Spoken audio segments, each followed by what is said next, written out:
Yuki, I want to lose weight, but I just don't know where to start.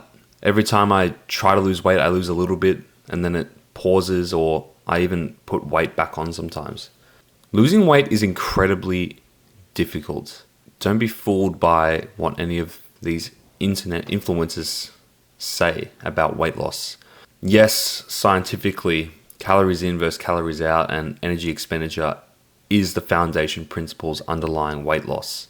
However, if it really was that simple, then we wouldn't have a problem.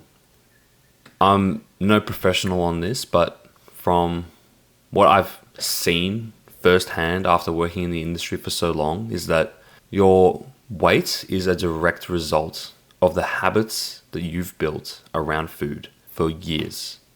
Let's say that you're brought up in a family that isn't particularly health conscious. You develop your own understanding about what food is. You honestly don't really have a choice when you're young about what you eat, right? You just eat what your parents eat and you learn their habits. So when you come into adulthood and you're overweight, you're like, why is it so hard for me to lose weight? You have to recognize that you're combating against years of a habit that has been built.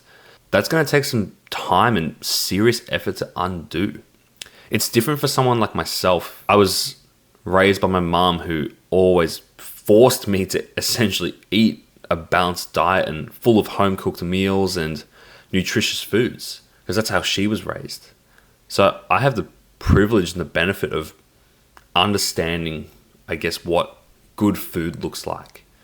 But for some of you have no idea, and it's even hard for you to even think about what you would pick up in the supermarket that's different and that would help you. So I just want to acknowledge that it's hard, and I don't know that firsthand, but I can take a really good fucking guess. So from my perspective, the solution to weight loss is actually in our habits. And changing a habit is really, really hard. But what we do know about habit changing is that it can happen. And it takes a while, but if you make very, very small decisions each day, they will add up. This is a much better way to go about things. People love to go all in, but then they get disappointed when it doesn't work. And they set themselves up for failure because they expect so much of themselves. And for some reason, I think as humans, we think it's easier to go all in than take small progressive steps. It's almost easier in our heads to be like, you know what, I'm just going to go on keto and stop eating. Or I'm going to go to the carnivore diet because everyone says that helps lose weight. They're doing everything they can to avoid making small changes in their day-to-day life. So if you're struggling with your weight, here's 2 easy things that I recommend that might be able to help you. Number 1 is building a consistent exercise regime, and it's really going to help you if you can find an exercise that you enjoy. Yes, at the end of the day, energy expenditure is what drives weight loss, but you don't want exercise to be a chore. You need to find a way that for exercise to be incorporated into your life as an activity that you enjoy. A great way to start is looking at reintroducing sport, being social and joining a group exercise class, or even hiring a coach, someone that you can bounce all your ideas off and your concepts and everything. Don't do it alone. Get an exercise regime together and do it with someone. Get a coach, play social sport. Any of these things are going to really help with your adherence, because when we adhere to an exercise program and it's consistent over time, that's going to increase our energy expenditure. Number 2, look to swap some foods in your diet, and it doesn't have to be any drastic changes. Anything that we change, we want to be sustainable, because we're talking about trying to change habits that you've built for 20 plus years. We're trying to build new ones for the next 20 plus years. Okay? So whatever change you make, you got to think about it. Can I sustain this permanently? And this is how you're going to be able to navigate the weight loss space long term. It's about long term. Just don't do it alone, man. It's incredibly hard to break routine, especially by yourself. especially if you have friends that are stuck in a routine, right? And you're going to be the odd one out now if you want to start losing weight or making a change. You need to find a social circle that is making the changes that you want to make. Having a coach is a fantastic investment. Think about the amount of knowledge that you could gain from a good coach in 3 months versus all the knowledge you're trying to find on the internet by yourself. Getting a coach is a massive investment. Everyone has the potential to lose weight, right?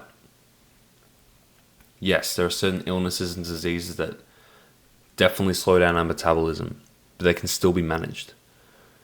But if you're just a regular guy or girl that is just eating a little bit too much food, not exercising enough, has a poor relationship with food, a poor body image, you can change. And it's one small step at a time. Everyone has this potential. You got to make one small step. And a perfect way to go about this is exactly what Jordan Peterson says about habit changing. When Jordan Peterson was treating people with clinical depression who couldn't even clean their rooms, their rooms were a mess. Like everything was just an absolute pigsty. He would set them the task. I want you to vacuum your room for 10 minutes. And they would come back to a session and they haven't done it. So then he makes the task smaller. So he's like, I want you to fold 2 pairs of socks. Guess what? They're able to fold 2 pairs of socks. And when they're able to fold 2 pairs of socks, that is an achievement for their brain. And then that makes them want to do it again because they get the dopamine hit. And so this is an example of, if you're struggling to take action, you need to make the task or the goal smaller so that it is more achievable. Because then you're going to get the positive reward system in your brain telling you that you set out to do a task and you completed it. If you string together a lot of small achievements throughout your day around your exercise and your diet, trust me, this is the road to changing your habits. And this is the road to creating new ones. And a change can be absolutely anything. This could be, you know what, today I'm going to buy extra lean beef mince instead of lean beef mince. This is such a small step, but it's a crucial one. Because imagine if you strung together all of these micro decisions around exercise and diet each day. Today I'm going to take the stairs instead of the elevator. Actually, I'm going to cook some potatoes instead of rice today. Or I'm going to switch to a diet Coca-Cola instead of Coca-Cola when I order Macca's. Actually, when I order Macca's, I'm going to take the cheese out of the burger, but I'm still going to have the mayonnaise. These are perfect examples of changing little things in your day that are actually going to contribute to weight loss. And you don't have to sacrifice anything crazy. You don't have to be on keto or paleo or carnivore. Just make small, reasonable decisions. It's a bit of a long video, and I'm not sure if it's going to make sense when I put it all together. But I just want to finish by saying I understand that this is extremely hard. You're combating against your emotional connection to food, how you were raised as a kid, how you've eaten your whole life, right? It's hard, but trust me, you can do it. You just need to string together some small little accomplishments